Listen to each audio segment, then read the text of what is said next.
Good morning. We're going to be in 1 Timothy 6 quite a bit this morning, so you can turn there if you'd like. 1 Timothy 6.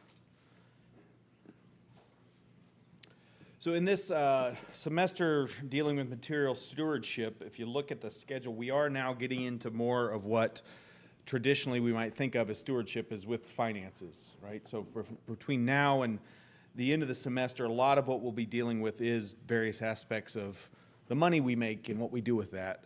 But I don't want us, notice that this is quite a ways into the semester before we get to really talking. Last week, I think, was the first series we had that was specific about money. And that was intentional because we don't want stewardship to just be connected to our finances, right? Because there's a lot more that God has put into our possession, a lot more resources that we have to be aware of, and we got to think through, okay, how does God want me to use my time, my home, my family, my health, right? There's a lot more to it than just money. But having said that, there is a lot to talk about with money, right? Let me ask a simple question to start out with. So, what is money? Why does it matter? And I'm going all the way back to my days at Purdue in finance, and specifically remember a professor asking the same question. John? What is money? It's a medium of exchange. Okay. Medium exchange. What's money? It's what I want. Yeah, it's what I want. What's money? That's the Beatles, by the way, if you didn't know.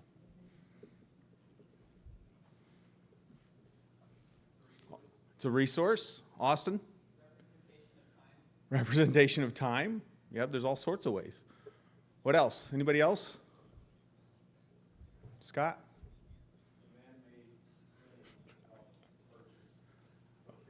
Oh, for a second there, I thought you were going to start talking about the gold standard and all those.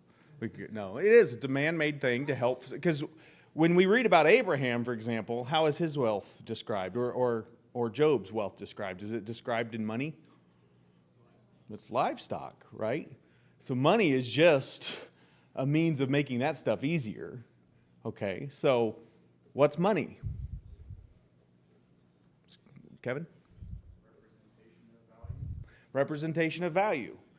At the end of the day, and all these answers are right, but this is what my professor says, and I've always liked this answer. He says it's choices. Money generally means choices. For instance, let's take something simple. Vacation. You have money, Europe might be on the list. If you don't have money, it might be camping in your backyard. And I'm not criticizing. I mean, we all know that you can spend $30,000, $40,000 on a vacation and not have the same connection and time and quality that you have spending, a couple days in your backyard camping. That's not the point. But money is choices, generally. Now, there's all sorts of other ways. But usually, when you have financial resources, you have more choices, right? Now, what's funny, though, is sometimes the effort and the time it takes to gain those financial resources, what does that limit? Time, which means you don't have as many choices as you were thinking, right? So let's ask this question. This sort of goes back to last week, and there's going to be a little bit of overlap. But is money bad? Wealth, riches, is it in and of itself bad? I see a lot of head shaking. Somebody take that head shake and put words to it. Norm? Okay. Money itself is not bad. The love of it is. I heard somebody else. Is it the same basic thing? Yeah, so it's just a neutral thing. It's like a lot of things on this planet. A lot of things God gave us, in and of itself, it is not bad, good, it's a neutral thing. It's how we choose to use it, right? How we pursue it. And so Brett last week, and I didn't get to hear everything, but last week he spent time looking at all the warnings. Why are there so many warnings in Scripture about wealth, about riches? And it's not, remember, those warnings are not just to the rich. Those warnings are to the pursuit of wealth generally, the pursuit of riches, which means if you're sitting there going, I'm broke, that doesn't apply to me. No, those warnings still can apply even when you're broke, because sometimes it's a pursuit. Steve?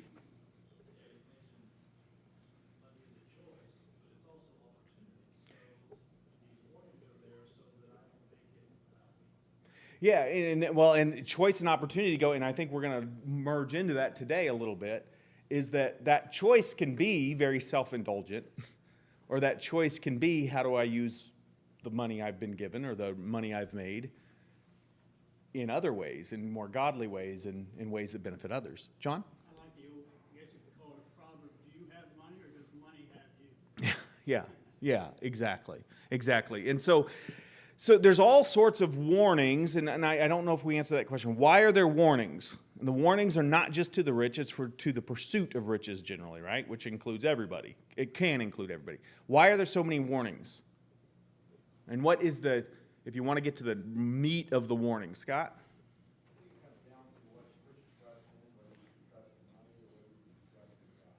Yeah, there's all sorts of reasons why money can become the focus. Wealth and the pursuit of wealth, or keeping your wealth, protecting your wealth.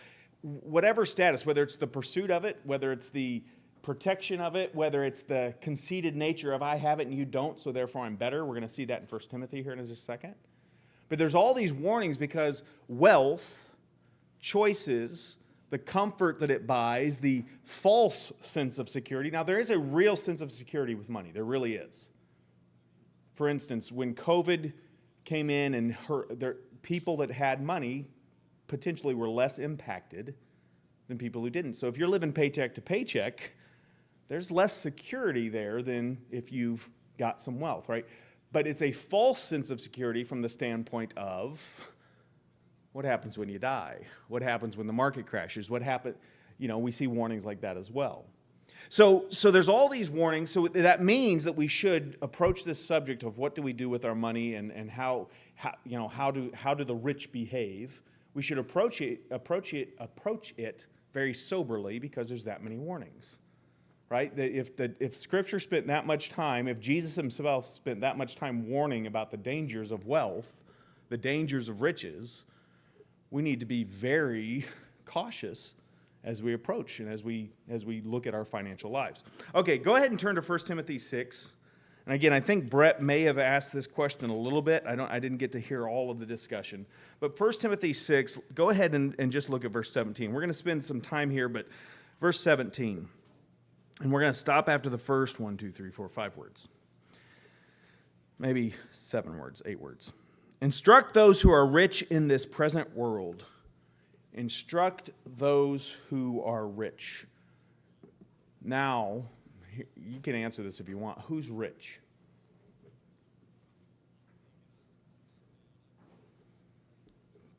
Who's rich? Billionaires. There's some obvious rich people, right? Elon Musk, he's pretty rich. So it really gets down to how do we define rich. Now, if you Google it, the U.S. government or the Census Bureau, as well as, I'm trying to remember the other resource. I read it last night and I can't remember. But they basically said the new number is 2.2 million net worth and you're rich. I dug a little deeper.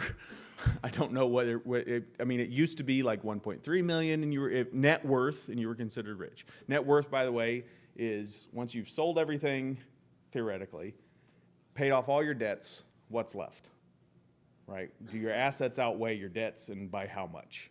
So if you got rid of all your debt and you look at everything that you own and how much value it has, 2.2 million obviously is rich. Would anybody say that is absolutely, let's die on that hill? That seems a little, if you don't have any debts and you got $1 million worth of stuff, that seems pretty.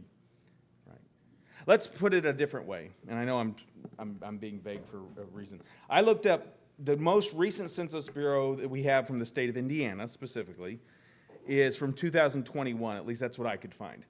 Median household income, and again, forgive me if this sounds like I'm being oversimplistic, but I don't want to assume everybody understands what median is.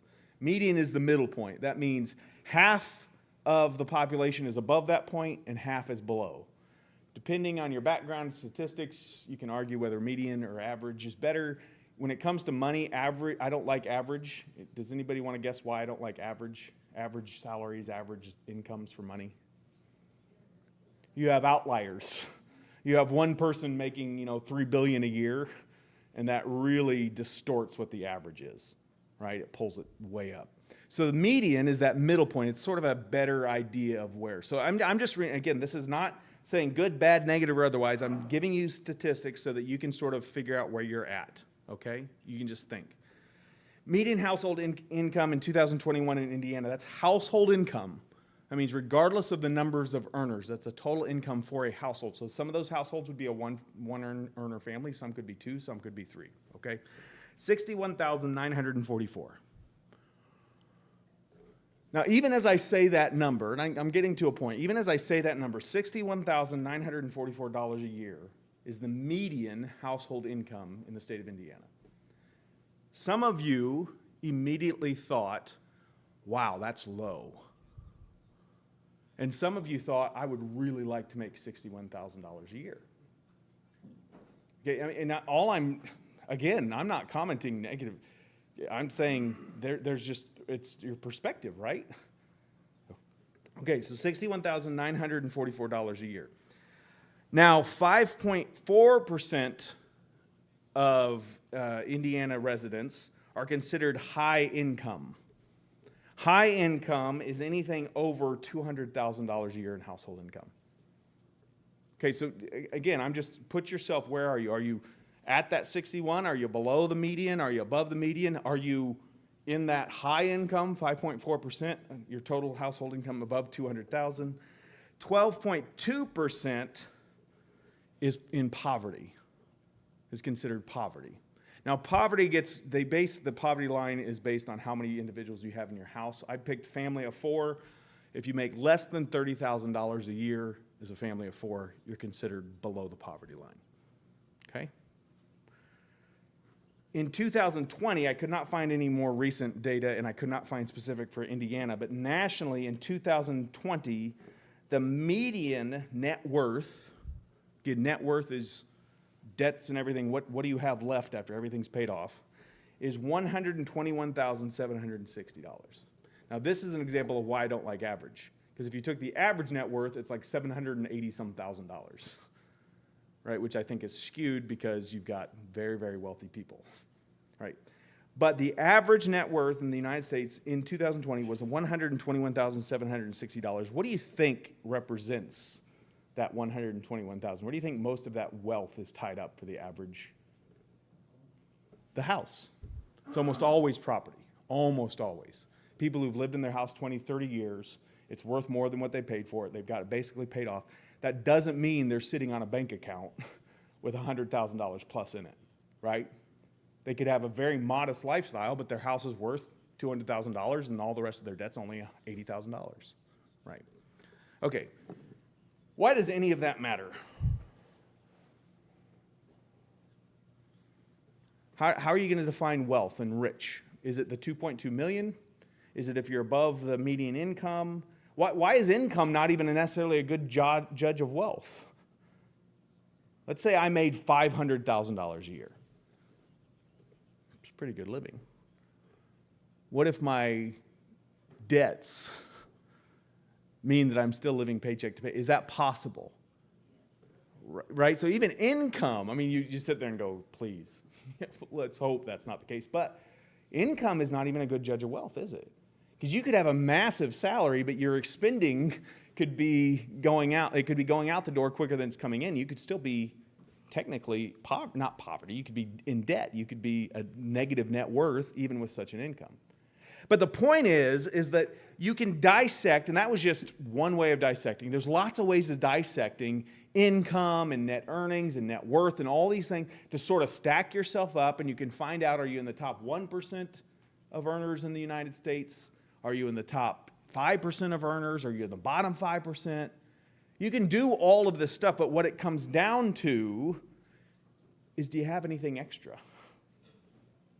So, Bill, you said by the most of the world's standards, most of us, right? If you compare, if you've got extra, if you've got your bills paid from month to month, at the end of the month, bills are paid, you got food in your pantry, and you've got money in your pocket, by a lot, if you look at a lot of the world standards, we are wealthy, right? Having said that, in the United States, if you try to look sort of, I mean, I gave you some averages just for the state of Indiana, but having said that, if you have some kind of disposable income where you get to make a choice of what you do with it, you are actually ahead of the game percentage-wise than most people. Okay? So I'll ask this question, who's rich? I mean, what does Paul mean when he says, instruct those who are rich in this present age? I mean, we could spend some time looking at different examples of people. Like, I mean, compared to Job, I'm not rich. When you look at all the stuff he had, and you try to convert it into modern day dollars. There's some examples of wealthy people in the Bible that are really, but there's also people that are referred to that it may not be said that they're rich, but man, when you compare them to the other people in the stories, like for instance, when you talk about people that have churches in their homes, if you look at the culture at the time, if you look at what the norm was, those people were most likely a higher income level, a higher tax bracket, to use our terms, because they actually had homes, and they had homes of enough size where people could come in. It was not common for people to have that much extra room in their home unless they were of a certain standard of living. Okay, so the point that I'm getting at is to put a number to what is rich and what's not rich, to put a number to income to determine if you're rich or not rich, it's hard to do. Okay, it's hard to do. What I want us to go through this class and even next week, because not next week, on Wednesday, Scott, Lord willing, will be taking class, and we're looking at poverty and like, okay, are there advantages to being poor? And again, you define it the same way. It's still the struggle to define it, because just a number of a poverty level of income doesn't do it justice, right?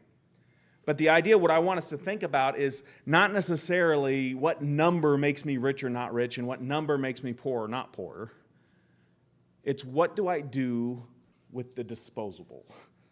That term sounds crazy, right? Like throwing money in the trash. But it means what do I do with the money that after I've paid my needs, I have wants, and I have income that I can then apply to those wants. What do I do with that? Steve?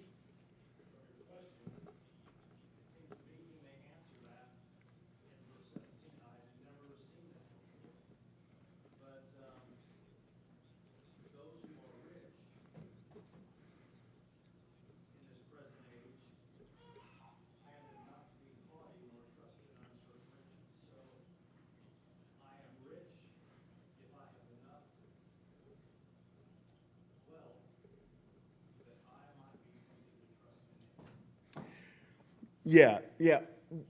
And so let's go ahead and read that text. Thanks, Steve. So let's go ahead and read that text, verse 17 again. Instruct those who are rich in this present world not to be conceited or to fix their hope on the uncertainty of riches, but on God who richly supplies us with all things to enjoy. Okay, so to Steve's point, again, I don't think he's defining what it is to be rich, but there's an element of where I have enough that I feel confident that I'm somewhat protected. And that's why I talked about paycheck to paycheck verse. Okay, I'm not worried, and this is just me speaking, I'm not worried about my expenses this month or next month or the month after the month. I'm not. And that's not an arrogant statement. It's that I financially, if I lost my job today, and I'm in a position where there would be months, unless, the banks get wiped out, and I mean, there's all the apocalypse and all that stuff, right? But assuming I lost my job today, I'm not worried that we're going to go hungry for 6, 8, 9, 10. I could probably go about 12 months. We tighten the belt a little bit, a lot more ramen noodles, a lot less steak maybe.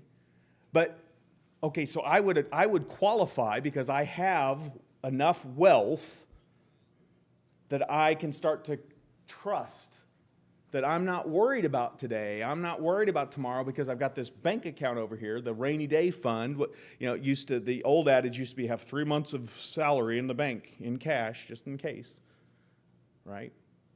So that could be it. Now that may not be the standard of rich that we see on the news, but that's, according to this, is an opportunity where you can start to trust in those riches. John?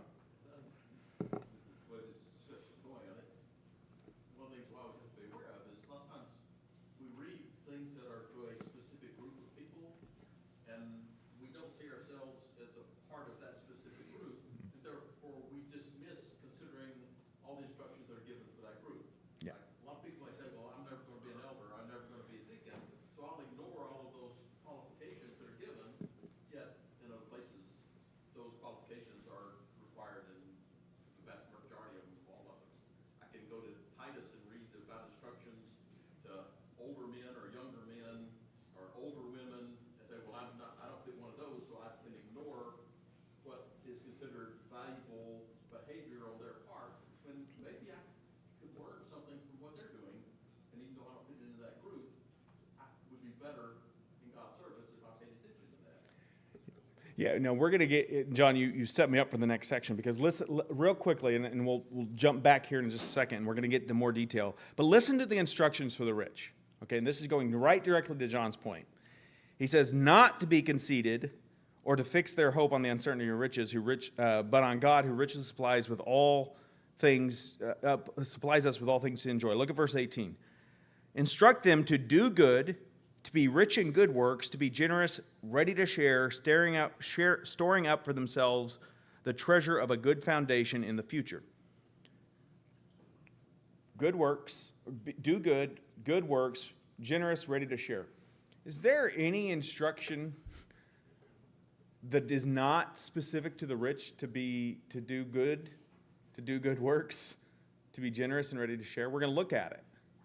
So to John's point, it's sort of one of the reasons I'm asking who's rich is not because do we qualify for these instructions, because I can pull the rich out and find, and we're going to quickly look at other passages that have nothing to do with your income level that tell you to do good works, to do good works, to be generous and ready to share. Okay? The point for taking the time to say who's rich, honestly, is because if you go up into this, further up in this chapter, further back in this chapter, talking about contentment, getting our heads around, do I have disposable income? Do I have a little extra? Do I have the ability to live and breathe and work and not be concerned every single day about whether I'm going to get food, whether I'm going to get enough money to pay the rent, whether taking our minds out of, well, the rich are those, and we're this, and start to think, wow, when you talk about contentment is with food and covering, and then you look at all the choices I get to make because I do have income above and beyond my basic needs, wow, maybe I am rich, right? That's the idea, to get our mindset into the generous nature of our God, into the blessings that we've received financially, into just the sheer luck that I was born in the United States with opportunity to go out and to earn a living and to provide for my family above and beyond just our basic needs. Right? That's where we're trying to get our heads as we go into the next section. Norm?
No, absolutely. In fact, we're going to get into, let me just go ahead and ask it now. In that list of instructions to the rich, is there a difference in doing good and good works and being generous and ready to share?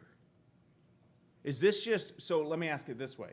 When you think of generous and ready to share, you most often think of me financially taking my money and giving it to somebody who needs it. Is that different than doing good and good works? I think doing good and good works could include me writing a check, or getting money out of the ATM and giving it to somebody. But I think it's worded this way because Jeremy Hopper, I think on Wednesday night, brought this idea up, that sometimes when you have money, instead of personally getting involved and rolling up your sleeves and being elbow to elbow in the work, it's easy to just write a check. And I think this passage eliminates that idea of just writing a check. The do good and good works, as we can, because Jesus, in Acts chapter 10, Jesus is described as going around doing good works. Did Jesus have money? No. He didn't have a place to lay his head, but he was able to do good works. So my point is that this instruction of the rich is, I think, also partly, it's not just about writing a check. Yeah, that's part of it. Be ready to share. But there's also, you're still rolling up your sleeves, elbow to elbow, getting down and doing the work. So to Norm's part, it's not just about the financial resources. It's about what is my attitude, my character towards the needs of others. John? And I think that goes on in verse 20 where Paul tells Timothy to guard what Yep. he's been entrusted with. Those spiritual things, the teachings he needs to put forth, the doctrines, how we live the Christian life, is pointing to Jesus. All those Yep. things are he's been entrusted with. And so he needs to share those. He needs to be a steward of those things he's been entrusted with, right? Yeah, and so it's more, in fact, that, again, as Jeremy brought up last Wednesday, one of the dangers of having wealth is sometimes you just get in the habit of writing a check, and that's your service. When you have wealth, writing a check might be the absolute easiest thing to do, right? It takes the actual least amount of sacrifice, right? I saw multiple hands, Scott and then Kevin and then Rita. I'll try to remember that order. Scott? I like what it says in verse 19. I mean, in verse 17, 18, it just talks about things that are instructions to the rich. He makes you hope on God. God richly supplies, do good work, be generous, and ready to share. And then what he says in verse 19 is really important. It says, storing up the treasures of a good foundation for the future, and so that you may take hold of that which is life. I just think that's such a great summary. Yeah, and that right there is the essential difference between earlier in the chapter, the pursuit, the love of money, and then being wealthy, but being the pursuit of God, right? Is what foundation? And we'll get to that, absolutely. I think it was Kevin next, and then Miss Rita. 1 Corinthians 13 says, if I give all my possessions to feed the poor, but have no love, it profits me nothing. Yeah. Yeah, absolutely. So again, so as we think about this, it's got to be more than just writing a check, right? Yet sometimes writing a check is exactly what might be needed, and be ready to do that. But there's more to it. Miss Rita? I think that's what I was going to say, more to it, because I think it's what we see or what we perceive rich to be that sometimes blinds us from thinking we are rich. Yeah. You know what I'm saying? Because we look at somebody who's this and they say they are rich. But rich people, not everybody who's rich shows it. Yeah. In fact, I almost went down this rabbit hole, and I'm going to try not to. But so much of what we're discussing, specifically as we start talking more about specifically about money, comes to what is our relationship with money. And that's going to be different based on your background, how you were brought up. My grandma on my dad's side lived through the Depression. Her view and relationship with money was quite different. I learned from her, but was quite different than what mine is, right? She actually lived in a time and in a family where she wasn't completely sure what was going to be available for food the next day, right? They'd always figured it out, but it's not like they just had, well, let me get a little meddling here for a second. How many people's biggest concern today, don't raise your hand, is where you're going to go for lunch? Not if you're going to have lunch, right? Where you're going to go. Right, so our relationship, and that's a whole nother tangent. So to Miss Rita's point, sometimes it's our perspective and our background and how we look and how they've got money or they don't, and how we're deciding that, and then what that does to us and our attitude. I mean, all of that plays into how I view my own personal finances, how I view others that I perceive have resources or don't have resources, that relationship, whether I'm judging or not judging sometimes.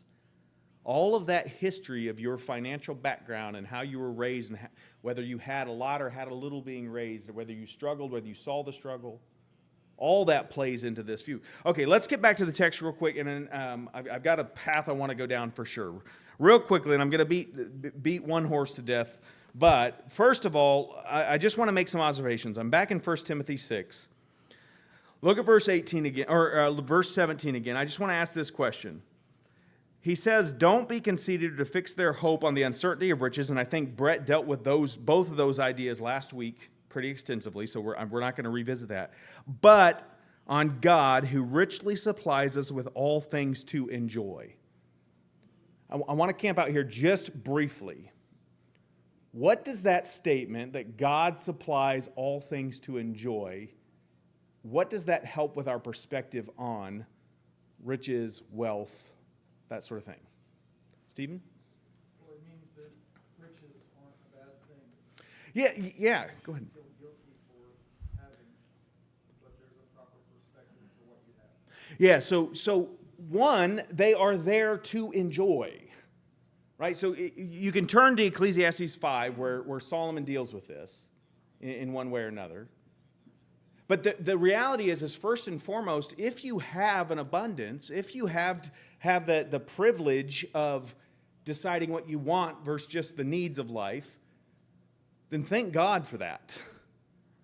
Be thankful and consider the blessing that is, and there's a reason to enjoy the fruit of your labor. Look, Ecclesiastes 5, I'm just going to read this, and this gives us a lot more than just being enjoyed, but I want to pick up the context in verse 10, Ecclesiastes 5, verse 10. He who loves money will not be satisfied with money, nor he who loves abundance with its income. This too is vanity. When good things increase, those who consume them increase. So what is the advantage to their owners except to look on? The sleep of the working man is pleasant, whether he eats little or much, but the full stomach of the rich man does not allow him to sleep. There's a grievous evil which I have seen under the sun, riches being hoarded by their owner to his hurt.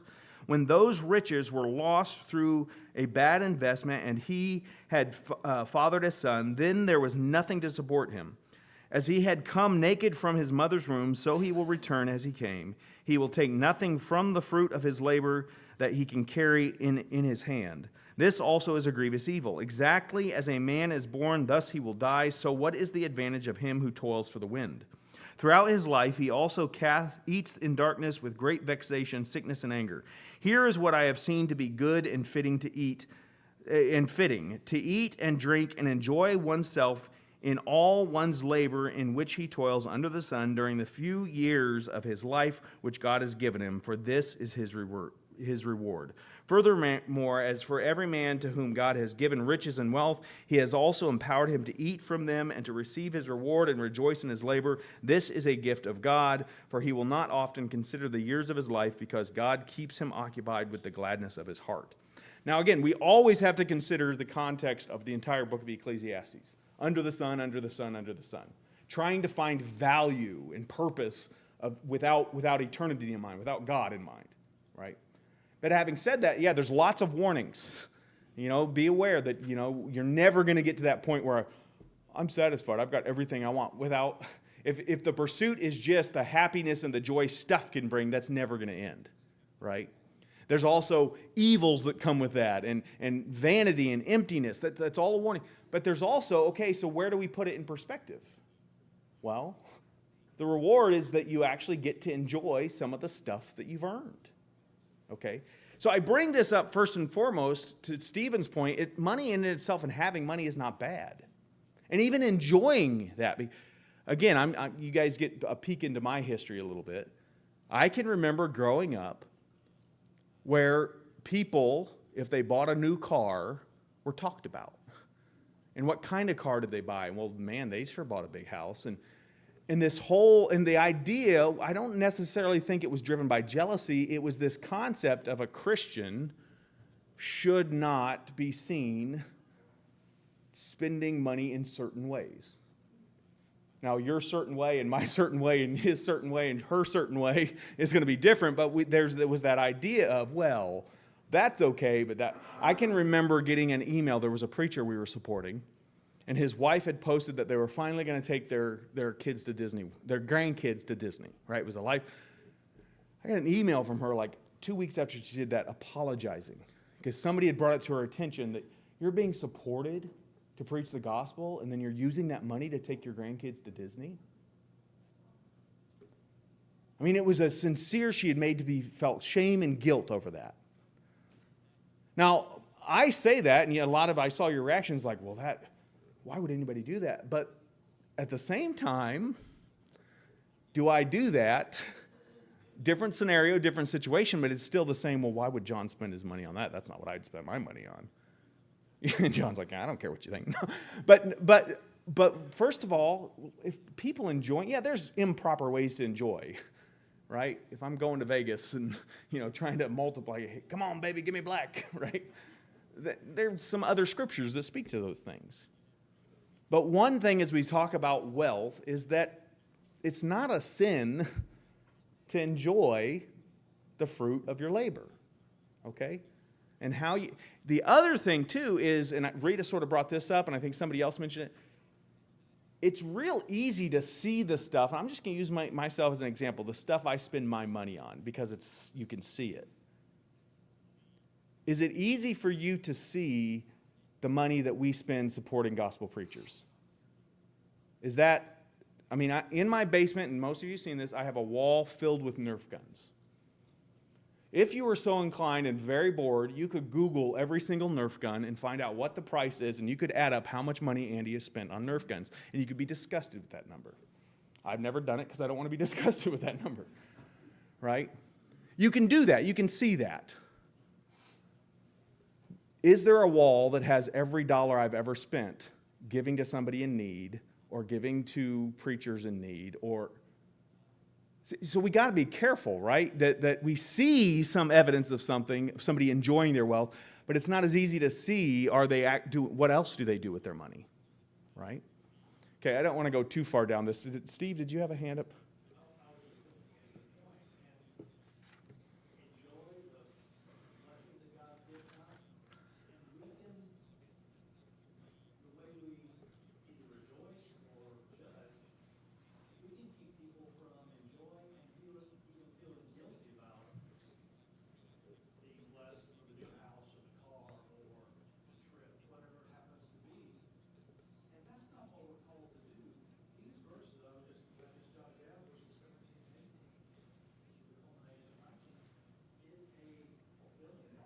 Yeah.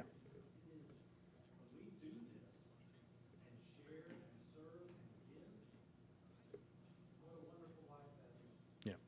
Now, what we're going to get to is the balance of, enjoy, but if you've got God focused, if you've got God centered, then a lot of that expenditure and enjoying what you've made will also be wrapped around helping others, doing good works. And they're not mutually exclusive. It's not, well, this is the money I use to all my hobbies and all my funds and my vacation and joy, and this is the money I sacrifice and I give. And if we've got a God-centered life, they're going to be one and the same. Yeah, I might enjoy going on vacation, but I'm also going to enjoy the opportunity to share and to be generous when somebody has needs. And I cannot believe that bell just rang.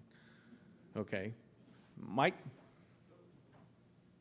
At what point, and I don't, maybe this is a fair question to ask you, but at what point are we going from enjoying our money to frivolously spending our money?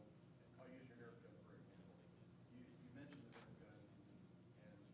I would look at that as, I don't think that's, personally, I don't think that's valuable. That's something you can do with your kids, you're having fun with it. But let's say you're a member of that ultra wealthy class that was able to, and because it's in the news recently, take a submarine to the Titanic. It's a $250,000 ticket. Is that frivolously spending your money in a way? I mean, obviously it's bad then, but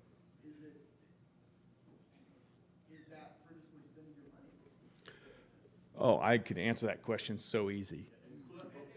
Are you ready? This is a great answer. John Christian has a whole section on how we spend our money in a few weeks.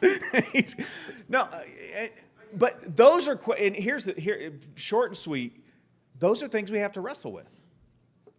What I would caution us against is having any kind of absolute certainty when we look at other people and how they, and deciding that was frivolous or not. Right? It's just, now, again, I have a very strong personal opinion on that and what I would do and what I wouldn't do, but that doesn't mean that that person's going to be held accountable to what my standard for myself is. So we are going to get into how to spend money. So I'm not just joking, but I'm trying to, real quickly, I'm going to run through this stuff real quickly because we got like 2 minutes left. First of all, I just want you to write something down, okay? So he says do good in 1 Timothy 6. Galatians 6, 9 through 10. Don't grow weary in doing it. That text has nothing to do with whether you're rich or not, and we're still need to be doing good. Good works, Ephesians 2:10, Titus 2:14. Regardless of our income level, we're expected to do good works. To be generous, 2 Corinthians 9, 6 through 7 speaks to being generous. There's Proverbs that speak to being generous. Ready to share, Ephesians 4:28. One of the beautiful things about Ephesians 4:28 is it's in that put off and put on section after you've been renewed. And he speaks to let him who stole steal no longer, but work so he can provide his needs. Work so that he can have something to share. Like literally, even the purpose of working has to do more than just my needs and what I want. It's to share, right? It's to have something to share. 1 John 3:16. This is 1 John 3:16 through 18. It talks about how when you have the world's goods and you see your brother in need and you close your heart to him, how can the love of God dwell in you? How is that? You don't love your brother if you see their need, you have what they need and you don't give it. Okay? So my point is, as we read 1 Timothy 6, and you decide whether or not you're rich. That's not my point. Regardless, every single one of us as imitators of Christ Jesus should be involved in doing good and doing good works and being generous and being ready to share. Write down this because I'm completely out of time. Proverbs 3, 9 through 10. Proverbs 3, 9 through 10 talks about how it's an honor. How we honor God with our first fruits. We hear that term first fruits and we immediately start tithing. We say that's Old Testament. We don't do that. You're missing the principle. What was the purpose of tithing? What was the purpose of those things? Was to show we're acknowledging where it came from. First and foremost, we would have nothing without God. So one of our expectations with our riches, with our wealth, is how am I honoring God with it? First and foremost. That should be question number one. Can people, if you comb through my finances, if you looked at every expenditure, would it show that I'm honoring God? That's question number one. Then we get into 2 Corinthians, and I'm real quick statement here. 2 Corinthians 8 through 9, and maybe I'll have Scott at least go through this right at the beginning of Wednesday night's class. It's very, very important to get that concept in 2 Corinthians 8 and 9. That Paul is urging them to fulfill a previously promised bountiful gift. He doesn't want it to be affected by covetousness because they didn't prepare, but it's their decision. It's their heart that wants to give, that wants to cheerfully give. We can't start to bind these things and, well, you're not giving generously enough. That whole thing becomes this heart issue, right? The essence of the rich using their wealth to serve God should be flowing from them having a heart for God, seeing that they're a steward of what God's blessing them with, and then looking at others the way God would look at others and saying, how can I help? It's not this compulsory, well, you better give out of guilt and shame and all these other things. All right, I'll confer with Scott, and we'll continue these thoughts on Wednesday night. Thank you for your time.